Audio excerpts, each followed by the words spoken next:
रङ्गे रङ्ग पर्व होली हैन त? तर यो पर्वको पछाडि एउटा यस्तो कथा छ नि जुन रङभन्दा पनि धेरै गहिरो छ। आज त्यही प्राचीन कथाको बारेमा कुरा गरौँ न है। होली भन्ना साथ दिमागमा के आउँछ? रङ, खुसी अनि उत्सव। तर के होली यति मात्रै हो त? बिल्कुल होइन। यसको पछाडि लुकेको कथा त झनै गहिरो र अर्थपूर्ण छ, जसले हामीलाई धेरै कुरा सिकाउँछ। ल, कथा सुरु हुन्छ एकदमै शक्तिशाली तर उस्तै अहङ्कारी एक राजाबाट। उनको एउटै आदेशले शक्ति र आस्थाको बीचमा यस्तो द्वन्द्व सुरु गराइदियो जसको कथा आजसम्म पनि हामी सुन्ने गर्छौं। यो कथाको मुटुमा छन् एक पिता र उनका छोरा। एकातिर हेर्नुस्, राजा हिरण्यकश्यपु अहङ्कार, शक्ति र क्रोधले भरिएका, आफूलाई नै भगवान ठान्ने। अनि ठीक उल्टो अर्कोतिर छन् उनकै छोरा प्रहलाद, आस्था, भक्ति र शान्तिको प्रतीक, भगवान विष्णुका परम भक्त। सोच्नुस् त, राजाको अहङ्कार कुन हदसम्म पुग्यो होला? उनले त घोषणा नै गरिदिए, अब यो संसारमा भगवान भनेको मै हुँ, सबैले मेरै पूजा गर्नुपर्छ।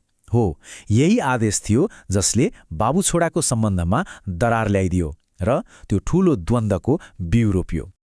अब पालो आउँछ अटुट आस्थाको शक्तिको। यहाँ प्रहलादको भक्तिको असली परीक्षा सुरु हुन्छ। आफ्नै छोराले आफ्नो कुरा नमानेको देखेपछि राजाको रिसको त कुरै नगरौं, पारो चढेर कहाँ पुग्यो। प्रहलादलाई उनको भक्तिबाट डगमगाउन अनेक कोसिस गरे, तर प्रहलाद टसको मस भएनन्। अनि यही कुराले राजालाई झन क्रूर बनाउँदै लग्यो। राजाले त अब प्रहलादलाई मार्न कुनै कसर बाँकी नै राखेनन्।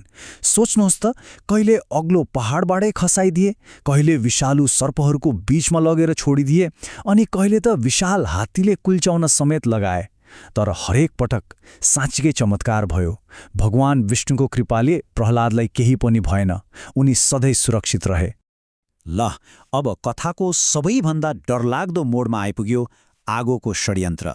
जब राजाका सबै प्रयासहरू फेल भए, उनले एउटा अन्तिम र उनका लागि अचूक देखिने योजना बनाए।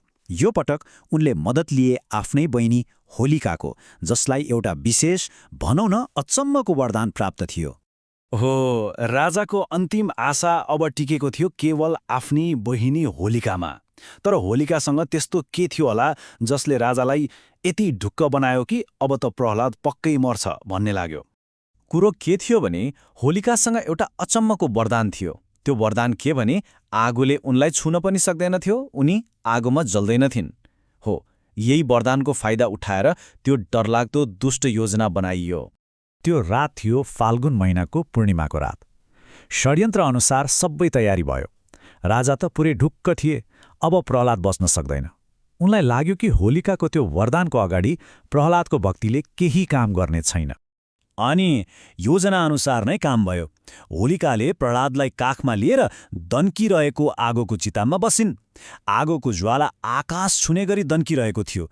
त्यहाँ भएका सबैले सोचे, ल, अब प्रहलादको अन्त्य निश्चित भयो। तर कथा यहाँ सकिँदैन। अब आउँछ कथाको त्यो मोड जहाँ सत्यको जित हुन्छ। एउटा यस्तो चमत्कार जसले सबैको भाग्य नै बदलिदियो। जब त्यो आगो दन्किरहेको थियो नि, हो त्यही बेला कसैले नसोचेको, कल्पना पनि नगरेको घटना घट्यो। कथाले पुरै युटर्न लियो। नतिजा त सबैको सोचभन्दा ठ्याक्कै उल्टो आयो।